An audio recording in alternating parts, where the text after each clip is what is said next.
Hello, you're watching Vnews Bulletin. I'm Bong from another headlines as usual. President meets voters in Ho Chi Minh City.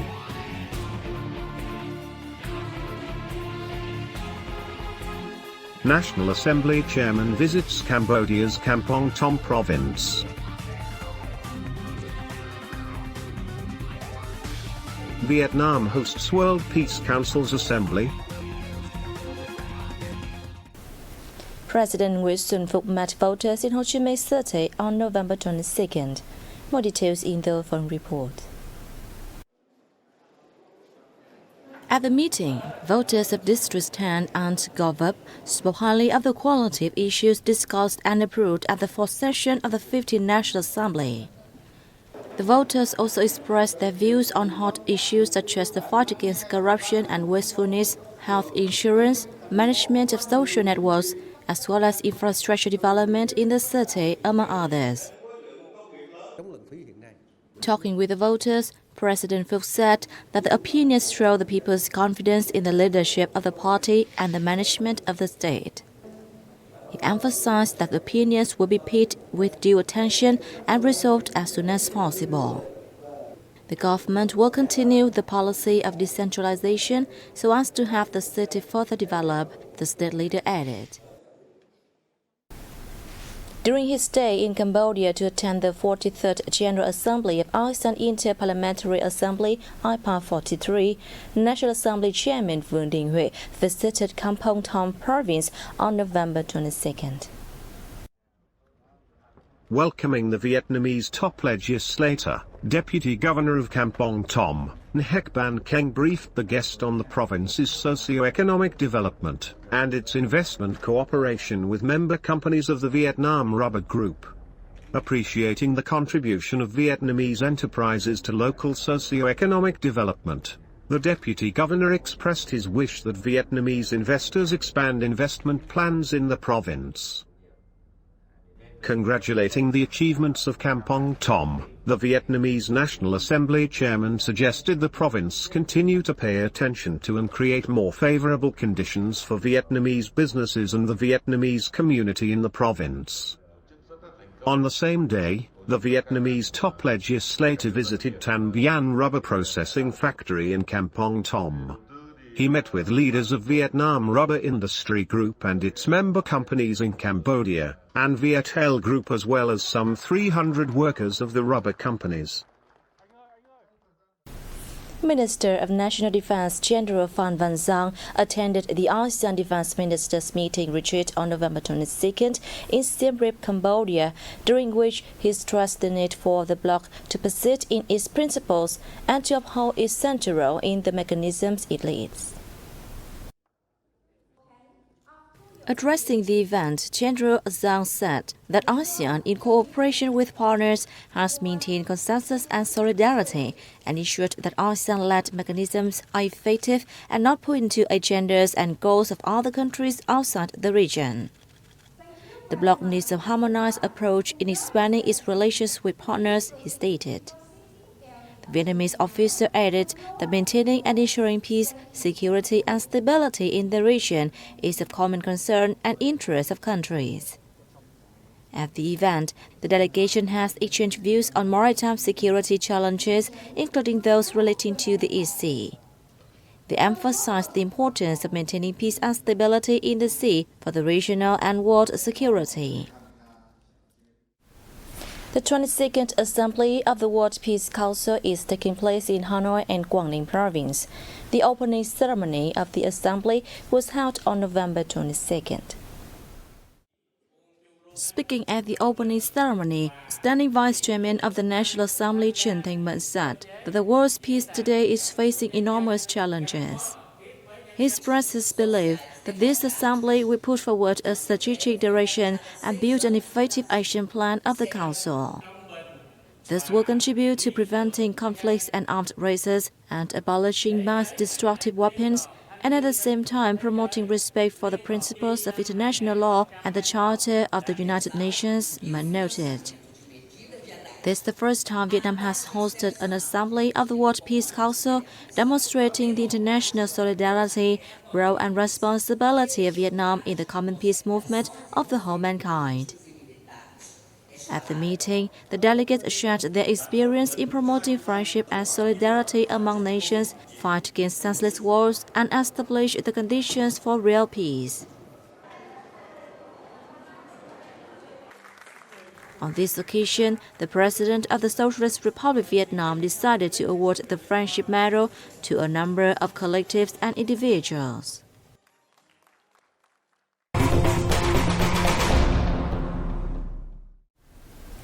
A dolphin stranded in shallow water in the Co To Island district, the northern province of Quảng Ninh, was rescued and safely released back to sea on November 21st.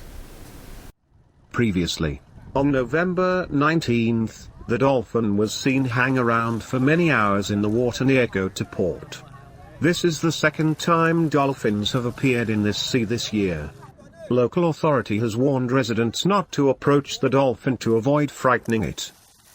The dolphin, weighing over 35 kilograms, was seen swimming in the waters and then found itself stuck in the early morning of November 21st.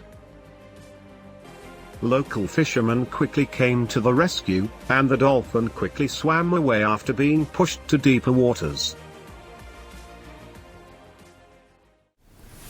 Licheo ginseng, a species that is especially rare in Vietnam and the world, is endemic to northern mountainous province of Licheo. Investment in the sustainable development of the herb is of interest to ministries, branches, and specialized agencies. A conference on investment promotion and development of Licheo ginseng was held in the province recently to bring the superior product to international markets.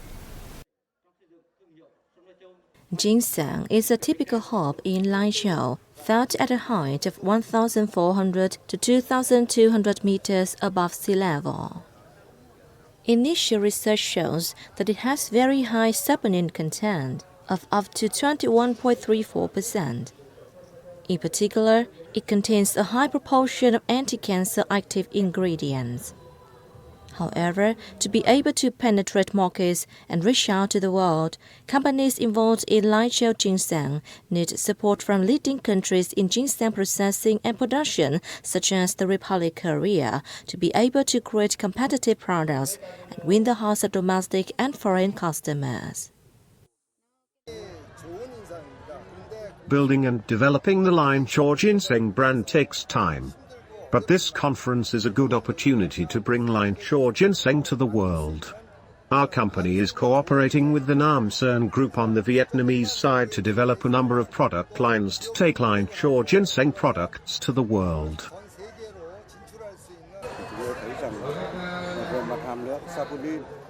Conference participants shared their views on the values of Licheo ginseng. This is a rare genetic resource. Licheo currently has 38,000 hectares of area suitable for ginseng farming and has developed more than 100 hectares of ginseng farms in Mường Tè, Sinh Ho, Phong Tho, and Tam Duen districts. China's General Assembly of Customs has signed a protocol on inspection requirements for Vietnamese bird's nest products. This will open the door for Vietnam's exports by official channels to the world's largest bird's nest consumption market. Vietnam has great potential for the development of swiftlet farming due to its long coastline, many islands and mountain ranges protruding into the sea, and lagoons.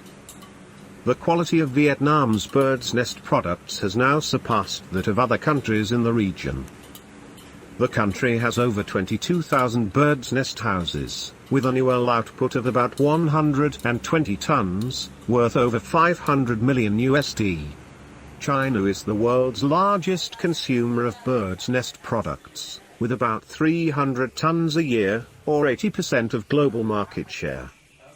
Vietnam's bird's nest products are quite popular with Chinese customers.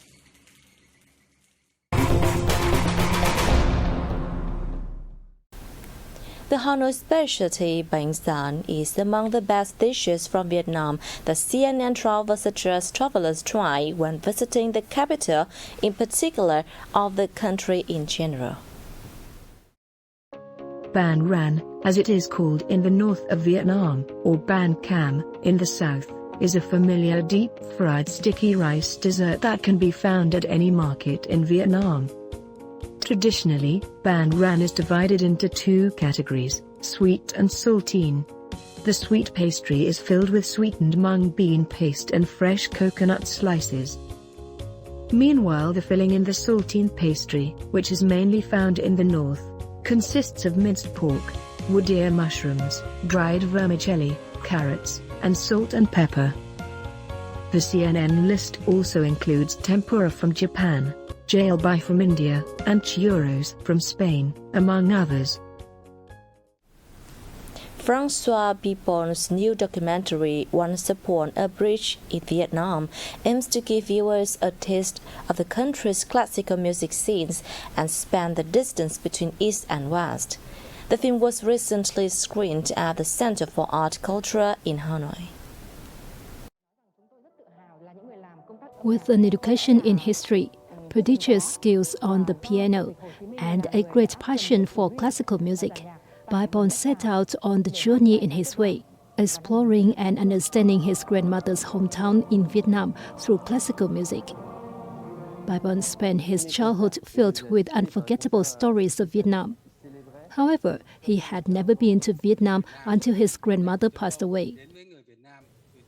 He came to Vietnam at the beginning of 2018 under a project of a tourism company, then returned in early 2020 and stayed for 15 months to make his first documentary, Once Upon a Bridge in Vietnam. He traveled through several provinces across Vietnam to explore the country's classical music, including Nam Định, Bắc Giang, Bắc Ninh, and Hanoi. During the journey, he tried to make his documentary a musical story told by beautiful landscapes of the countryside throughout Vietnam. The document won the Best Documentary Shot at the Los Angeles Film Awards earlier this year. Sinh Duc village at the foot of Biding Mountain in Gia Viễn district in Ninh Bình province is well known for producing valuable herbal medicines. Local youngsters have been encouraged to preserve the village's traditional craft. A reenactment of production was held recently, contributing to endeavors to conserve traditional values. In the yards of Đức Thánh Nguyễn Temple in Gia Thang and Gia Tiên communes, Gia Viễn district in Ninh Bình province, a reenactment is held of Sinh Duc villagers drying herbs as medicine for the emperor. Members of the Sinh Duc Cooperative, a local brand making healthcare products from native plants, took part in the reenactment.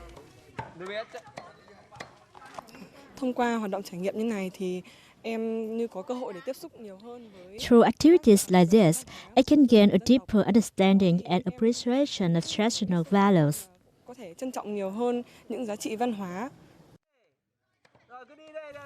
Visitors to Sinh Duc village at the foot of Biding Mountain will see many native herbal medicine trees and plants along the roadside and in gardens.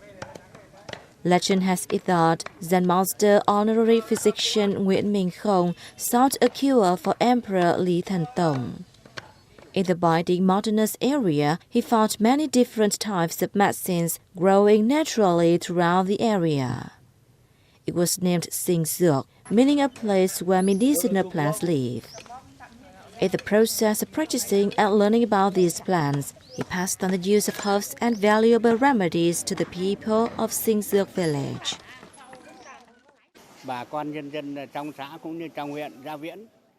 We villagers want our children and grandchildren to remember Zen Master Nguyen Minh Kong, thereby promoting the cultural traditions of our homeland. This is part of efforts to help youngsters learn more about the traditional craft of Sinh Duc village and preserve historical values. And that's wrap up our news bulletin. Thanks for watching. See you next time.